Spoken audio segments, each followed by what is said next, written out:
Chilling tales for dark nights.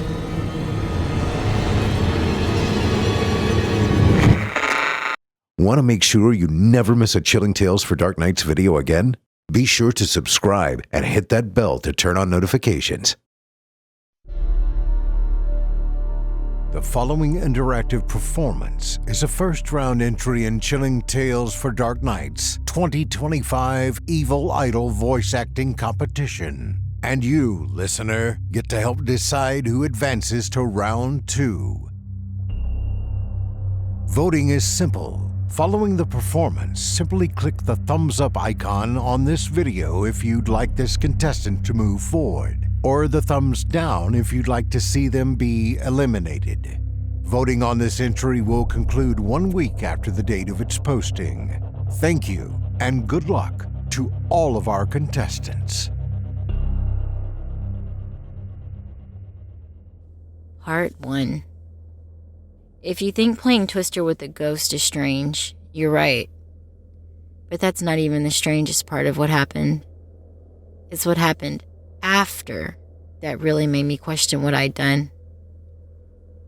I guess I should start by explaining how I ended up in this mess in the first place. It was mid-October, right around my birthday. I had just turned 16. My parents didn't do anything special, just the usual cake after dinner, a couple of presents, and awkward conversations where they kept asking why I wasn't more involved in youth group or trying out for cheerleading. I never knew how to answer that stuff. I've never been the social type. So, I just asked for one thing. One thing that might make me feel less alone. I wanted a Ouija board. A simple, cheap one like you could pick up at the corner store or online for less than $20. I'd read about them on forums and thought it might be interesting to see if I could get a ghost to talk back. Especially since I'd been diving into anything occult related lately. Spells, rituals, stories about ghosts. I devoured them all. My parents, though, they flipped out. Absolutely not, my mom had shouted, as if I'd asked for a tattoo of the devil on my forehead instead of a silly game board. We don't bring that kind of evil into this house. Dad backed her up, crossing his arms and looking all stern and serious. We raised you better than that, Helen.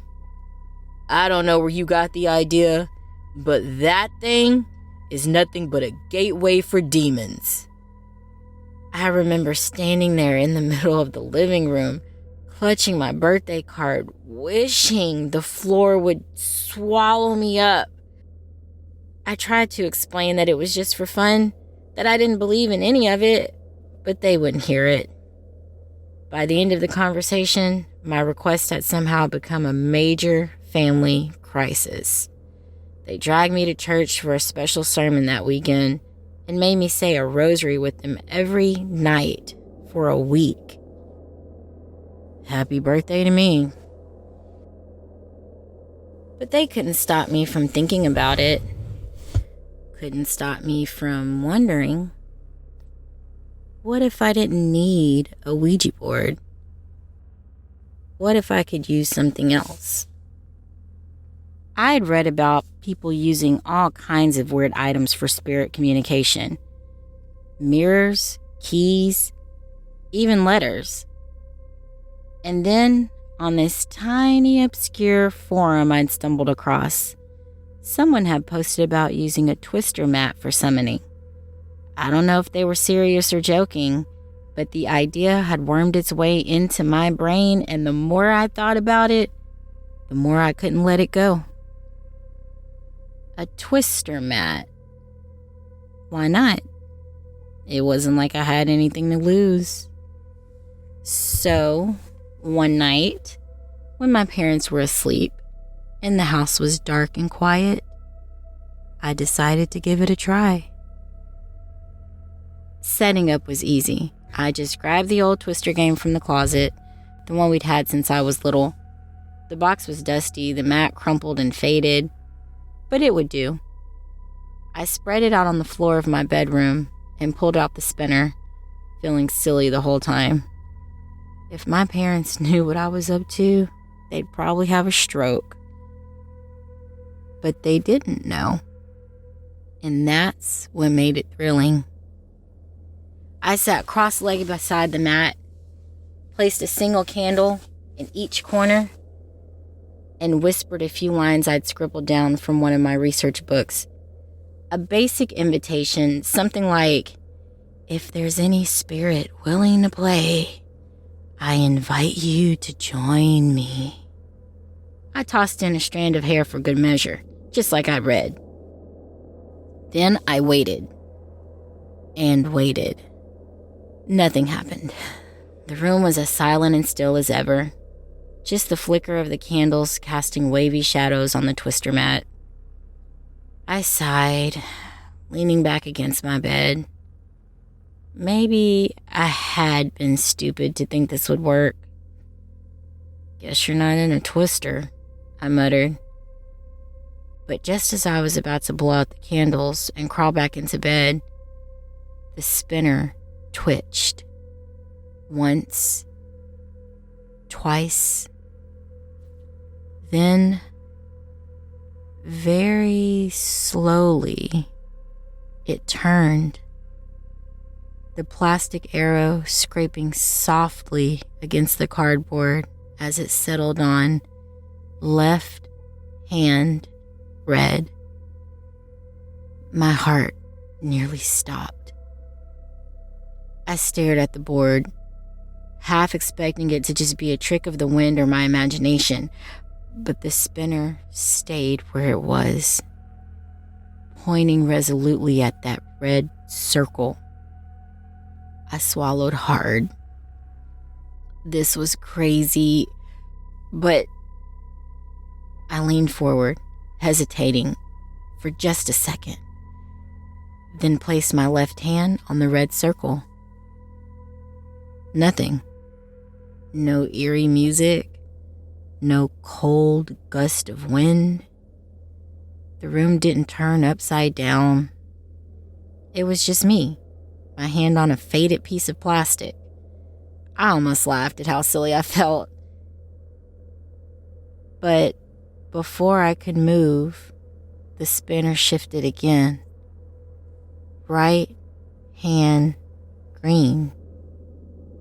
My eyes widened. "You've got to be kidding me," I whispered.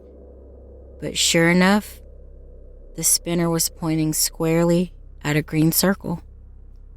For a second, I just stared at it, my heart racing, fingers trembling. Someone, or something, wanted to play.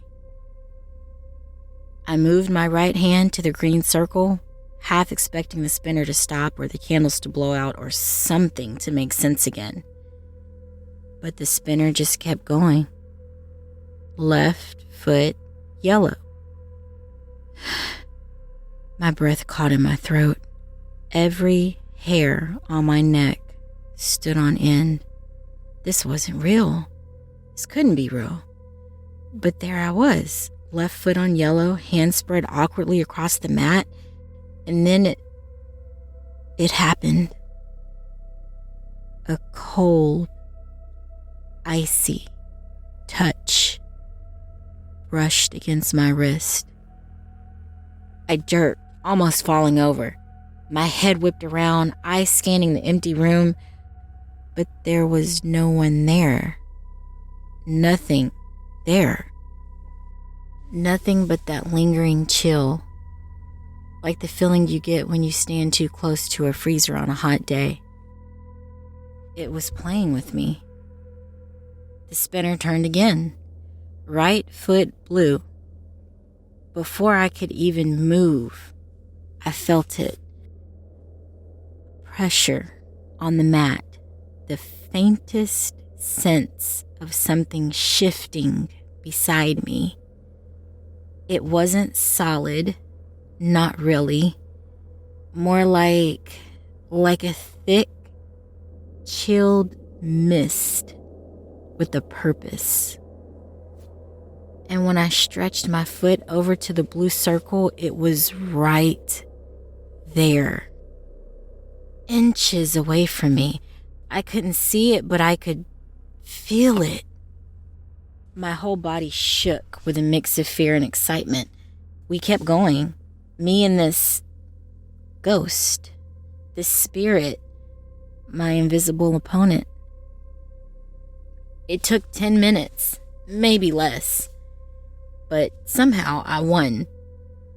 The spinner stopped, landing nowhere in particular.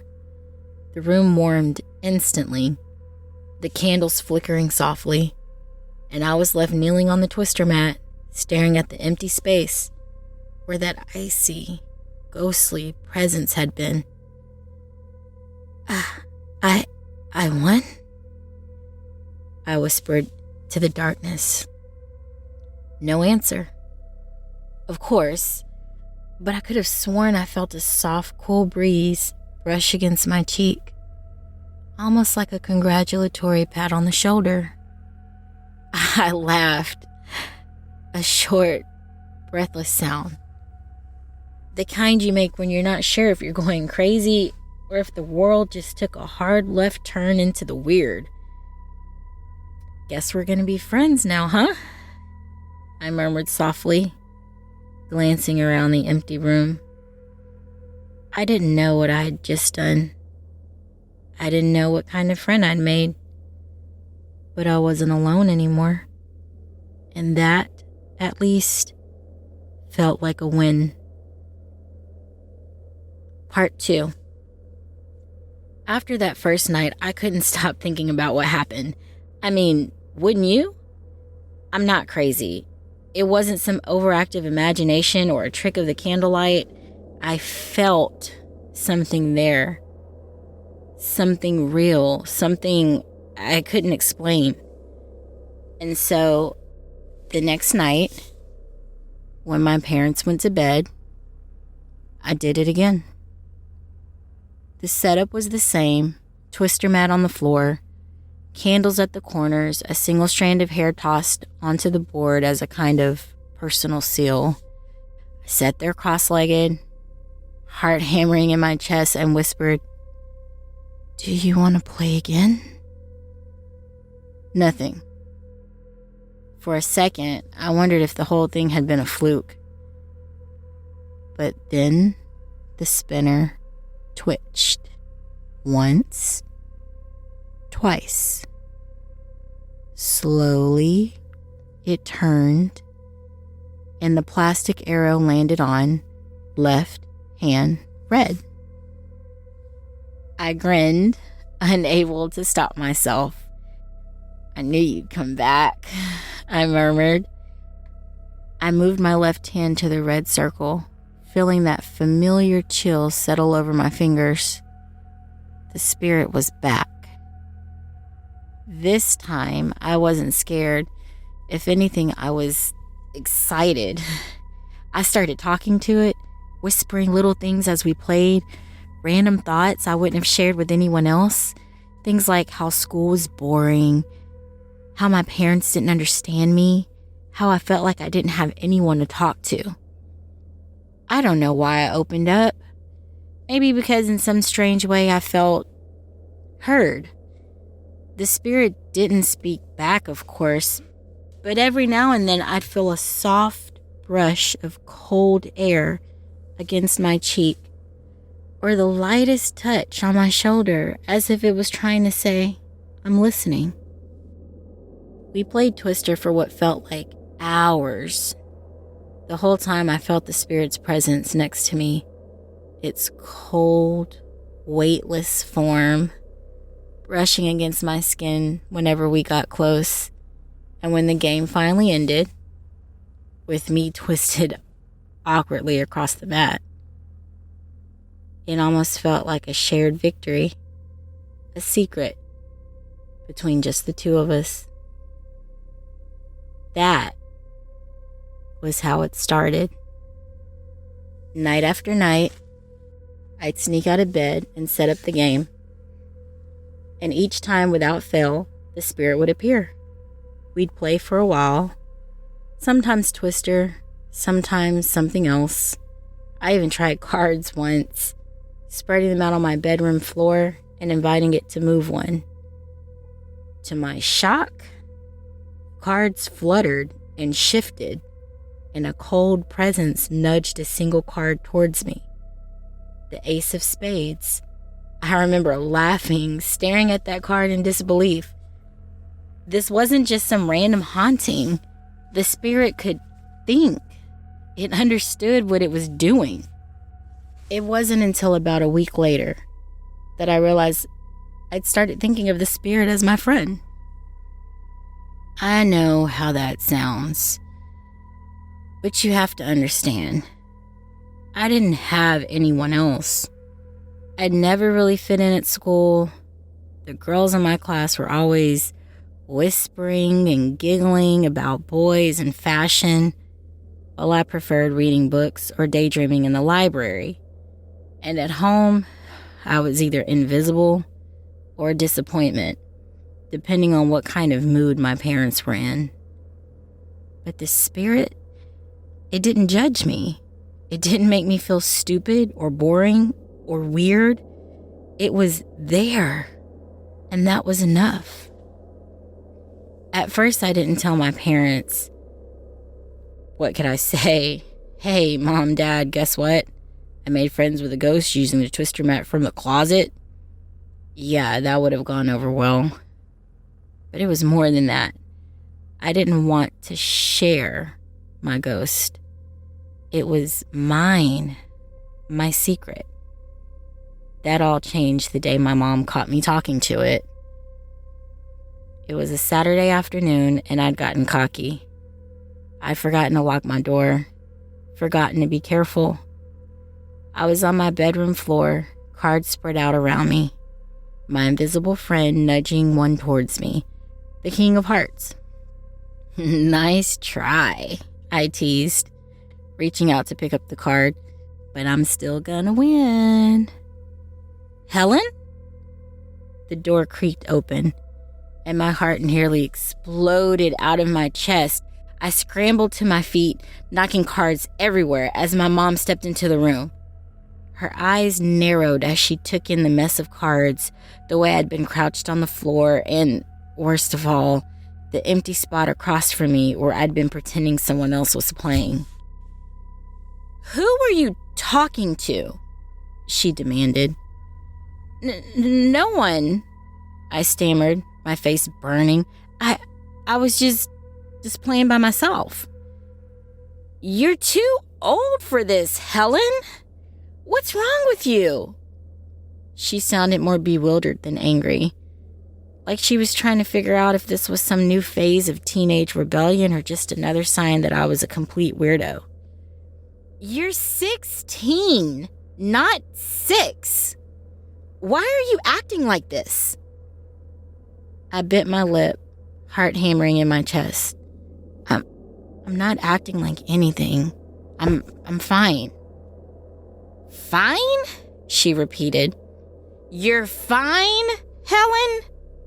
You were talking to yourself like a crazy person. And what is this?" She stepped forward, snatching up one of the cards. "Is this another one of your occult things? Are you trying to summon something?" "No," I lied, even as my pulse raced with panic. I couldn't let her find out. If she knew what I'd been doing, if she knew I'd been playing games with the spirit, she'd lose her mind. But she didn't believe me. I could see it in her eyes. She was scared. Scared of me. And that realization cut deeper than anything else she could have said. That night, I didn't play any games. I just sat there in the dark, staring at the twister mat rolled up in the corner, and whispered into the silence, "Are you there?" At first, I didn't think the spirit would answer. The room was still, my breath the only sound. Then, Slowly, I felt it. A soft, icy breeze against my cheek, like the ghost was brushing away a tear that I hadn't realized I'd shed. "I'm sorry," I whispered, feeling stupid and childish. I can't play tonight." The room stayed cold for a long time, and then, as gently as it had come, the presence faded away. My parents started watching me more closely after that. They didn't know exactly what was wrong, but they knew something was, and I stupidly let it get to me. Instead of waiting until they were asleep, I started sneaking little games during the day, whenever they were out running errands or at work. The spirit didn't seem to mind. It showed up whenever I called. Just a chill in the air, a light touch on my shoulder. I even started bringing out my board games I hadn't touched in years, like Monopoly and Scrabble. I'd play for hours, talking to it, laughing with it, the way you would with any friend. And for the first time in forever, I felt happy. Then, one afternoon, I decided to play Scrabble with it. I set the board up, feeling that same thrill I always did when I called for my ghostly friend. The room grew cold, almost immediately. My spirit was right there, waiting. "Okay," I murmured, placing the tiles on the board. "Let's play a little differently this time. I want to know who you are." The tiles clicked as I arranged my first word. Name. The air shifted, that faint, icy breeze swirling around me. Slowly, the tiles on the board began to move. One by one, letters slid into place, the board shifting and rattling as the spirit spelled out its answer. H-E-L-E-N.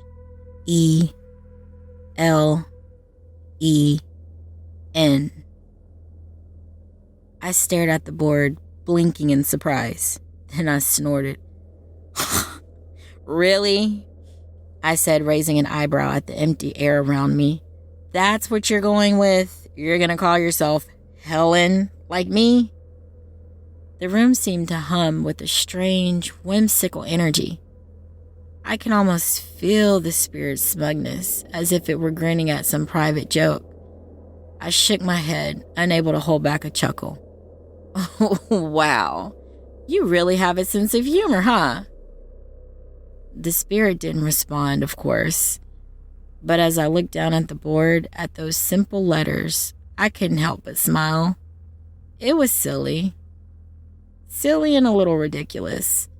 But it also made a strange kind of sense. "Well, Helen," I said softly, brushing my fingers over the tiles.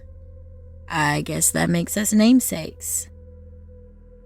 The air around me seemed to shimmer, the faintest hint of warmth brushing against my cheek, like a ghostly caress. I chuckled again, shaking my head. "Yeah, okay. Nice to meet you too." Part 3. My parents noticed. They noticed everything. One evening, I was sitting on the living room floor with the twister mat spread out again. I'd been twisting myself into knots, laughing softly whenever I bumped into that cold, ghostly presence, when I heard the unmistakable sound of the front door cracking open. "Helen!" my dad's voice thundered from the hallway. I froze, breath hitching in my chest. The ghost froze too, the air around me suddenly cold, tense. "What is this?" My father stormed into the room, his face red, his eyes wide with fury. He grabbed the twister mat and yanked it up, sending me sprawling backward. "You're doing this again? What kind of sick joke are you playing?" I could barely breathe, my heart pounding in my chest. Dad, stop. It's not. Not what? He bellowed, shaking the mat in my face. You're inviting demons into our home? You want to damn yourself to hell? Is that it? It's not a demon, I shouted, tears stinging my eyes. It's not what you think. I'm not. But he wouldn't listen. He turned on me, his face twisted with fear and anger. I don't care what you think it is, Helen. This thing you're playing with isn't some sort of innocent game. You're playing with fire, and you're gonna burn us all. I'm not, I screamed, fists clenched, shaking with rage. It's not dangerous. It's not hurting anyone. It's my friend. Friend? He spat the word like it was poison. You think this is your friend? You're delusional, Helen. This ends now. Before I could stop him, he stormed to the front door and threw the twister mat outside, letting it fall into the mud and leaves. I let out a choked sob, scrambling to my feet. No! What are you doing? I cried, reaching for the door. Give it back. You can't just... Enough! My dad's voice cracked through the room like a whip. You're done with this, Helen. No more games. No more spirits. I'm calling Father Martin, and he's going to stop this once and for all. That night, the house was thick with tension. My parents barely spoke to me as they made dinner, glancing at me with wary, anxious eyes. I sat at the kitchen table, arms wrapped around myself, trembling with a mixture of fury and fear. I could feel it, the absence, the emptiness. Without the twister mat, without my games, it was like a part of me had been ripped away.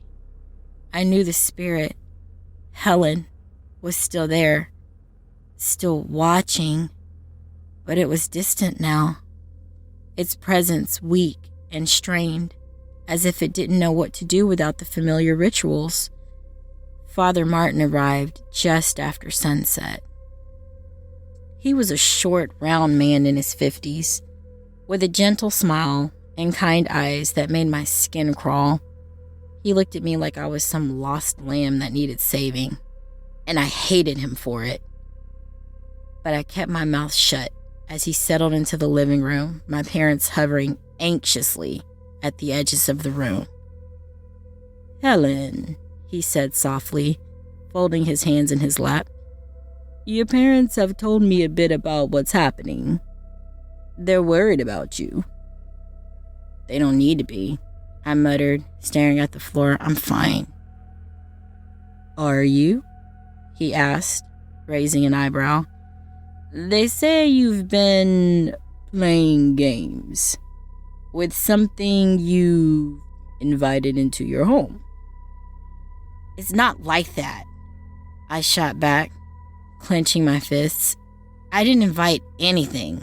It came to me, and it's not dangerous. He nodded slowly, watching me with that same infuriatingly calm expression. I see. But, Helen, sometimes these things, these spirits, they are not what they seem.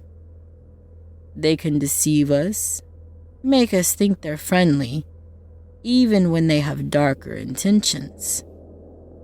I know what I'm doing, I said sharply. It's not tricking me. Father Martin sighed softly, like he'd expected this. Helen, he said gently, will you let me pray with you? No, I snapped before I could stop myself. I don't want... Helen, my dad growled from behind me. Let him help you.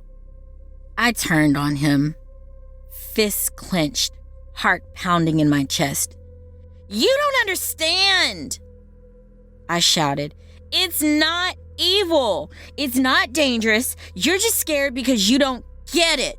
You don't get me. Helen, my mom whispered, tears in her eyes. Please, just let him try. My chest ached. I looked around the room, the twister mat gone, my books and notes thrown away, the candles they tossed out with the trash.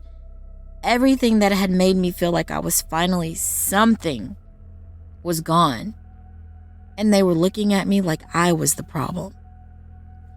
I turned back to Father Martin, swallowing hard.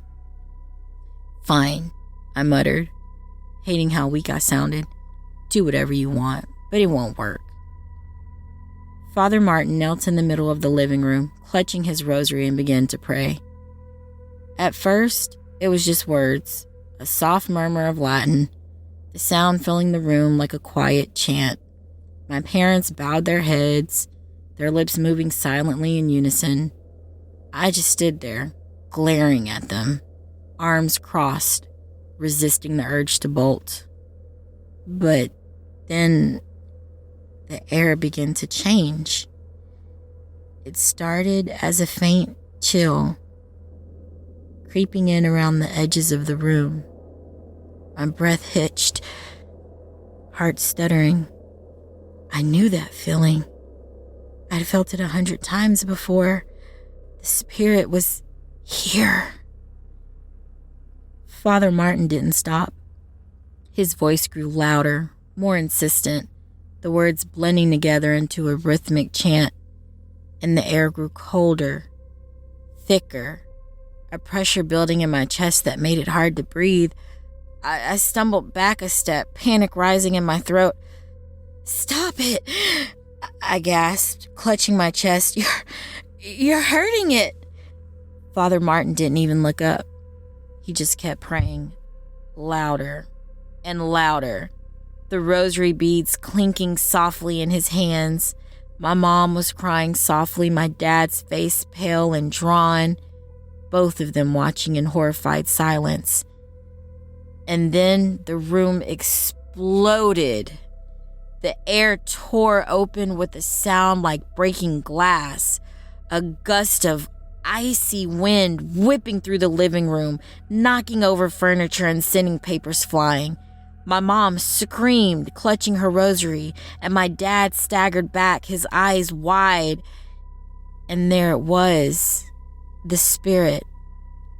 Helen stood in the center of the room, a swirling, distorted figure of shadow and frost, writhing and twisting as if caught in a violent storm. I could barely make out its shape, vaguely human but stretched, warped, like something trapped between two worlds. No! I screamed, lurching forward. Stop! You're hurting her! But Father Martin didn't stop. He raised his voice, his prayer turning into a shout, his words sharp and biting. The spirit convulsed, its form flickering and shaking, and let out a sound, a high, keening wail that sent shivers down my spine. Helen! I cried, tears streaming down my face. I reached out, my fingers brushing against that icy, incorporeal form, and then jerked back as pain shot through me like grabbing a live wire. The spirit twisted, shrieking, and then lunged. There was a blur of motion, a flash of white, and Father Martin was thrown backward, crashing into the wall with a sickening thud. His head snapped back, eyes wide with shock, and then he went limp, his body crumpling to the floor in a heap. Silence. The room was deathly still, the air heavy with the scent of ozone and something bitter, metallic. My parents were frozen, staring at the body of the priest, their faces white with horror. And then slowly, the spirit turned towards me. I couldn't move. I could only stare as it hovered there, its form shifting and trembling, its eyes black, hollow, fixed on mine. For a heartbeat, it seemed almost sad, like it hadn't meant to do this, like it was sorry. And then in a blink, it was gone. The room was empty. Part 4. For what felt like an eternity, no one moved. My mom stood, rooted in place, one hand clasped to her mouth, staring at the lifeless form of Father Martin slumped against the wall. My dad was frozen beside her, his face a mask of shock and disbelief. "Dad?" I whispered, my voice small and broken. He didn't answer. He didn't even look at me. "Mom?" I tried again, my gaze shifting to her. I didn't mean..." "Get away from him," my dad growled, his voice raw, animalistic, a snarl. He lunged forward, shoving me back with such force that I stumbled, hitting the coffee table and nearly falling over. "Dad, stop!" I cried, holding up my hands in surrender. It didn't want to hurt him. I swear, it's not like that." "Not like that?" he shouted, his face contorted in rage. "Not like that? He's dead, Helen. Dead because of whatever you brought into this house." My throat tightened and I felt a sting of tears burning my eyes. "No, it was trying to defend itself. You were hurting it and..." "Enough!" my dad roared, cutting me off. He grabbed my shoulders, shaking me violently. "Do you hear yourself? You sound insane. This is what happens when you mess around with things you don't understand. You killed a man, Helen. You killed him." I flinched at the word, the accusation slicing through me like a knife. "I didn't. Stop it!" My mom screamed suddenly, her voice shrill and hysterical. She staggered forward, clutching my dad's arm. "Stop yelling at her! She's our daughter!" "Our daughter just murdered a priest, Claire!" My dad shot back, jerking away from her. "How are you not seeing that?" My mom's eyes darted between us, wild and terrified. We need to call someone. No." My dad's voice was ice cold, each word like a death sentence. "No one can know about this. If the church finds out, if the police find out..." He turned to me, his eyes burning with hatred. "You're not saying anything. Do you understand?" I stared at him, numb and shaking. But do you understand?" he snarled, his grip tightening on my shoulders until it hurt. "Yes," I whispered, my voice barely audible. "Yes, I understand." The next few hours passed in a blur. My parents moved like ghosts through the house, whispering frantically to each other, casting fearful glances in my direction. I watched in horrified silence as my dad dragged Father Martin's body into the back room, his face set in a grim mask. I didn't dare ask what they were planning to do with it. I just stood there, trembling, my eyes fixed on the empty space in the living room where Helen had appeared. The air still felt cold, heavy with the lingering presence of something that shouldn't have been there. Something I had invited in. It was my fault. I'd brought her here. I made this happen. I killed him. The thought echoed through my mind, relentless and unyielding, twisting in my chest until I thought I might be sick. I squeezed my eyes shut, wrapping my arms around myself, trying to shut it out, but it was no use. The truth was there, staring me in the face. I was a murderer. When I finally stumbled up to my room, hours later, I was exhausted.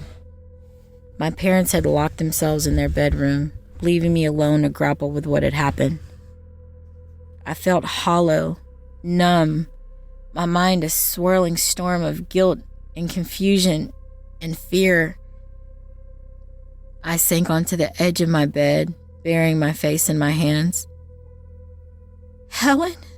I whispered, my voice shaking. "Are you there?"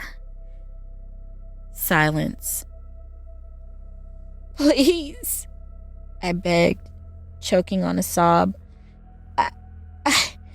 I need to talk to you. Just please come back."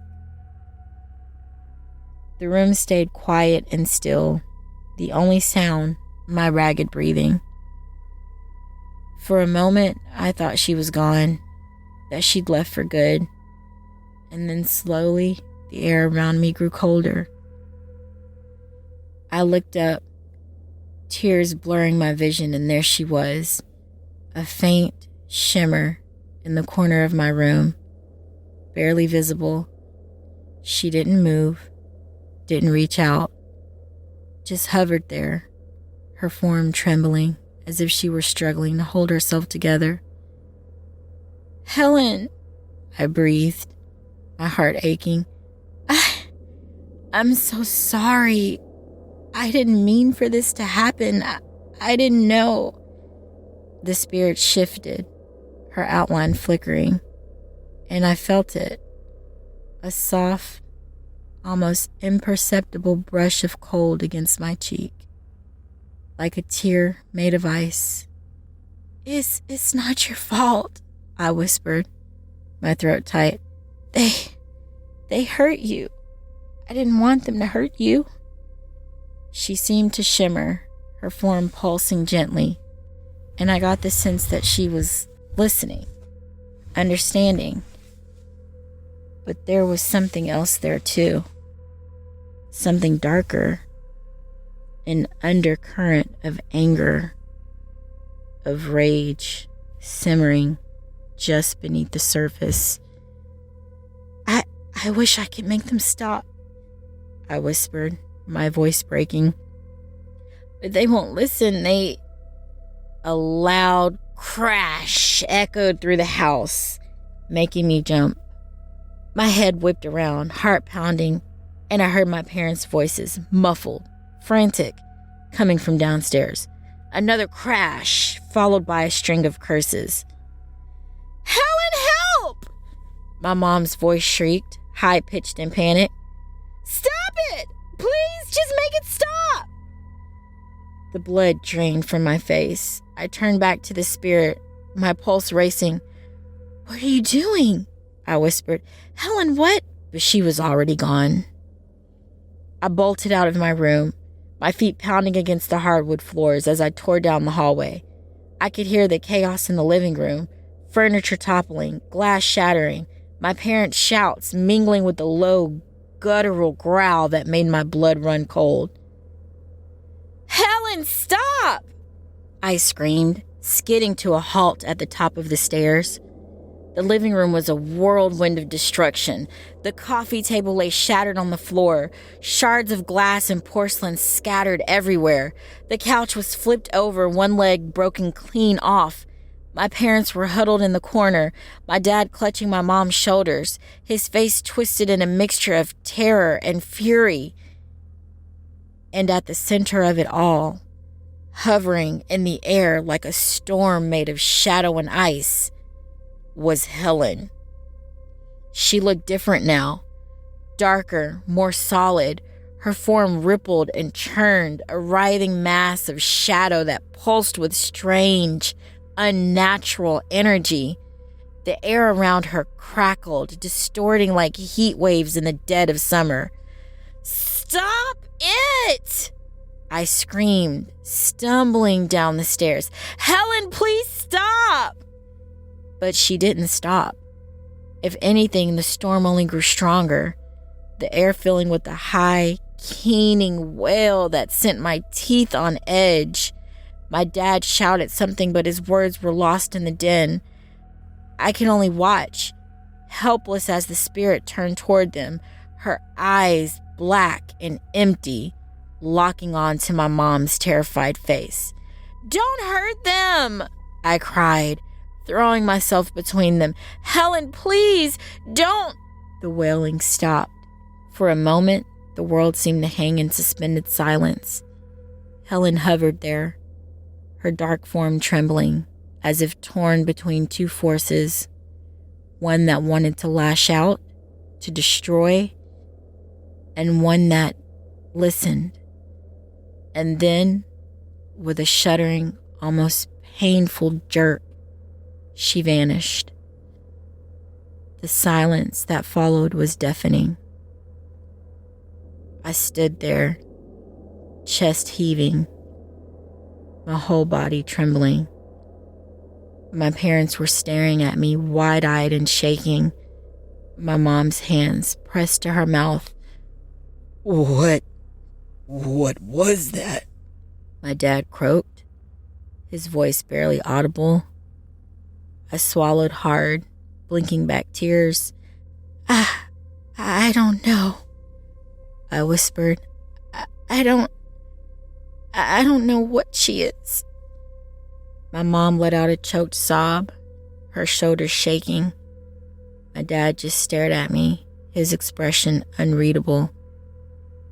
"Helen," he whispered, and for the first time I saw it. The fear in his eyes, raw and desperate. "What have you done?" I couldn't answer. I didn't know how. All I knew was that I'd unleashed something I didn't understand, something I couldn't control. Part 5. We didn't speak about what happened that night. Not really. My parents didn't call the police. They didn't even tell Father Martin's congregation he'd been to our house. They cleaned up the mess, buried his body somewhere deep in the woods, and swore to each other, and to me, that no one would ever know. We'd pretend like it never happened, like Helen never existed. But I knew they were scared of me. I could see it in the way my dad's gaze flitted away whenever I tried to talk to him, in the way he flinched if I came too close. My mom wouldn't look at me at all. She'd shuffle around the house, eyes downcast, whispering prayers under her breath like they were the only thing holding her together. Sometimes I'd catch her watching me from the doorway when she thought I wasn't looking, her face pale, eyes wide and glassy, as if she were looking at a stranger, as if she were afraid I might snap at any moment. And maybe she was right, because deep down, I was afraid too. I stayed in my room most days, curled up on the bed, staring blankly at the wall. I couldn't feel her anymore, not like I used to. The room was cold and empty, a hollow echo of what it had been when we played together, night after night. I called out to her sometimes, desperate, pleading, but she never answered. It was like she'd disappeared, like she'd faded away into whatever dark place spirits go when they're done. But I knew she was still there. I could feel it, lingering at the edges of my mind, a faint, whispering presence, watching, waiting. I'd been lying in bed, staring at the ceiling when I felt it. A soft, feather-light brush against my cheek. My heart stuttered, my breath catching in my throat. "Helen?" I whispered, sitting up slowly. "Is that you?" No response, but the air shifted, a chill creeping through the room, raising goosebumps on my arms. I swallowed hard, staring into the darkness. I hesitated, fear and hope warring in my chest. "I'm sorry," I whispered, my voice trembling. "I didn't mean for any of this to happen. I didn't want to hurt you." The silence was thick, suffocating. For a moment, I thought she might not respond, that I was just talking to myself again. And then slowly the letters began to appear. They scrawled themselves across the mirror, on my dresser, one by one, in jagged, frost-covered lines. "Why did you let them hurt me?" My breath caught. I scrambled out of bed, stumbling to the mirror, my eyes wide. I didn't. I tried to stop him, Helen. I tried, but I couldn't. The letters shifted, the frost shimmering, twisting, reforming. "You didn't stop him." Tears welled in my eyes. "I know," I whispered, my voice breaking. "I'm sorry. I'm so sorry. Why?" The question hung in the air, icy and unforgiving.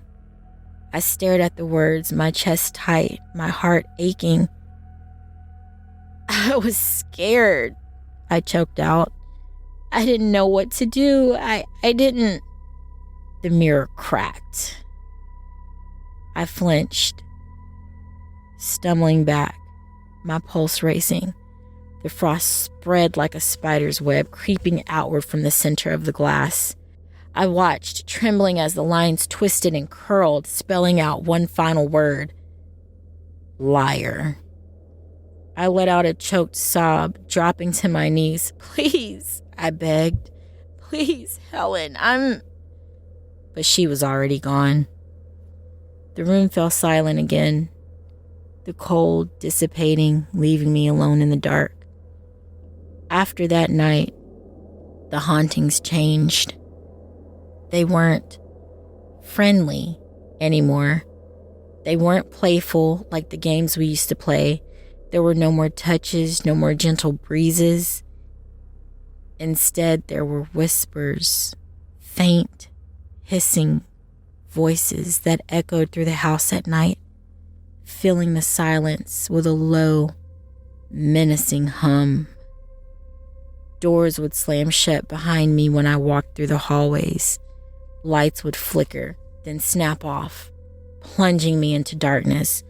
Objects would go missing, books, clothes, even pieces of furniture, and reappear in strange places, stacked precariously in the middle of rooms, arranged in bizarre, spiraling patterns. And then there were the scratches. They started small, tiny, shallow marks curved into the walls, the floors, the furniture. At first, I thought it was just my imagination, but they got worse. They got deeper, longer. Soon, they were everywhere. Dozens, hundreds of jagged lines, gouged into the wood and plaster, crisscrossing every surface of the house. One morning, I woke up to find them on my arms. Long, angry gashes crisscrossing my skin, bleeding sluggishly. I stared at them, numb with shock, and then at the message carved into the wall above my bed. Traitor. I didn't tell my parents. I couldn't. They'd already started avoiding me, moving around the house like I was some ghost haunting them. I didn't want to give them another reason to be afraid. so I just bandaged the cuts, put on a long sleeve shirt, and tried to pretend everything was fine. But it wasn't. It would never be fine again. The weeks dragged by, slow and torturous. The hauntings grew worse. My parents finally decided to leave, whispering in hushed voices about moving away, getting a fresh start somewhere far, far from the house and whatever nightmare I'd brought into our lives. They thought leaving would save them. They were wrong. Because the night before we were supposed to go, Helen came back. I woke up to the sound of glass shattering. I sat bolt upright, heart pounding, and stumbled out of bed, my legs trembling. The air was freezing, the room so cold I could see my breath misting in front of me. "Helen?" I whispered, fear twisting in my gut. What's going on?"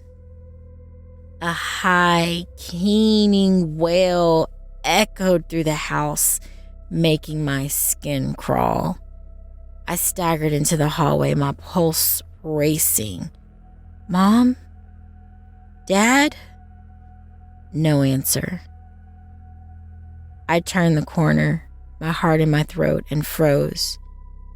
My parents were standing in the living room, their eyes wide and glassy, their faces pale and bloodless. The air around them shimmered, thick with frost. I took a step forward, then another, my heart hammering against my ribs. And then I saw it. The shadow. It loomed behind them, a hulking, twisting shape of darkness and ice, its eyes black pits of rage and malice. I sucked in a breath, stumbling back. "Helen, no!" I screamed. "Don't! Please, don't hurt them!" The spirit didn't move. It just hovered there, its gaze fixed on me, unblinking, unforgiving. "Please," I begged, tears streaming down my face. "I'm sorry. I'm so sorry. Just let them go. Let them go." For a heartbeat, nothing happened. And then slowly, the spirit shifted. My parents' eyes rolled back in their heads. They crumpled to the floor, limp and lifeless. "No!" I screamed, rushing forward. I dropped to my knees, shaking them frantically. "Mom! Dad! Please!" But it was too late. They were gone. And as I knelt there, sobbing over their bodies, the shadow slowly faded away, leaving me alone with the darkness I'd created. I moved in with my grandparents shortly afterward. I never heard from the ghost again and never dabbled in the occult again. But what happened? It shook me. I don't believe in any of it now. The prayers, the rituals, the promises of salvation. And I'll never set foot in a church again. Not for as long as I live. My parents' deaths were ruled the result of a break-in and an attempted robbery. That's what the police decided anyway. It was easy to blame it on that, considering the state the house was in. I kept tight-lipped, always claiming I'd been asleep in my room during the worst of it, hiding myself away from the violence. To this day, it's a cold case. And it'll stay that way forever. Colder than anyone knows. Thank you for listening. I'm your host, Steve Taylor, reminding you that if you haven't already, don't forget to cast your vote for this contestant via either a thumbs up or a thumbs down vote. New entries will be posted throughout this month. Be sure to tune in and vote for each of them and help decide who becomes the next Evil Idol. Until next time, turn off the lights, and turn on the dark.